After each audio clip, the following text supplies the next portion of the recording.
দুই পাশে খালের জমি দখল করে নির্মাণ করা হয়েছে স্থাপনা। কোথাও কোথাও সরু হয়ে পরিণত হয়েছে নালায়। আবর্জনা ফেলে ভরাট করা হয়েছে বেশিরভাগ অংশ। নোয়াখালীর শতাধিক খালে নিয়মিত ফেলা হচ্ছে আবর্জনা। এলাকাবাসী বলছে, একসময় এসব জলাশয়ে নৌযান চলাচল করলেও এখন নেই পানির প্রবাহ। প্রভাবশালীদের দখল ও দূষণে বেশিরভাগের অস্তিত্ব বর্তমানে সংকটে রয়েছে। এ কারণে জনপদের পানি নিষ্কাশন না হওয়ায় বৃষ্টিতে সৃষ্টি হচ্ছে জলাবদ্ধতা। পাশাপাশি দূষিত হচ্ছে আশপাশের পরিবেশও। এতে ক্ষুব্ধ স্থানীয়রা।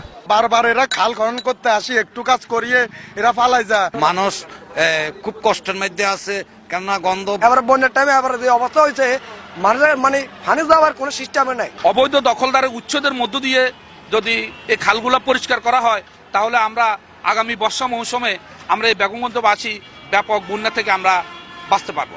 সংশ্লিষ্ট বিভাগগুলোর সঙ্গে আলোচনা করে সংকট সমাধানের আশ্বাস স্থানীয় প্রশাসনের। নোয়াখালী খালে ডাউন স্ট্রিমের দিকে রিক্সওয়ালা মোড়ে সেখানে একটা মাটির আড়িবাঁধ রয়েছে। যদি আমাদের বামনি ক্লোজার সব বামনি রেগুলেটর স্বয়ংক্রিয় করে দেওয়া হয়, সেক্ষেত্রে নোয়াখালী খালের যে পানির যে চলাচলের যে বাধাটা আছে সেটা দূর হয়ে যাবে।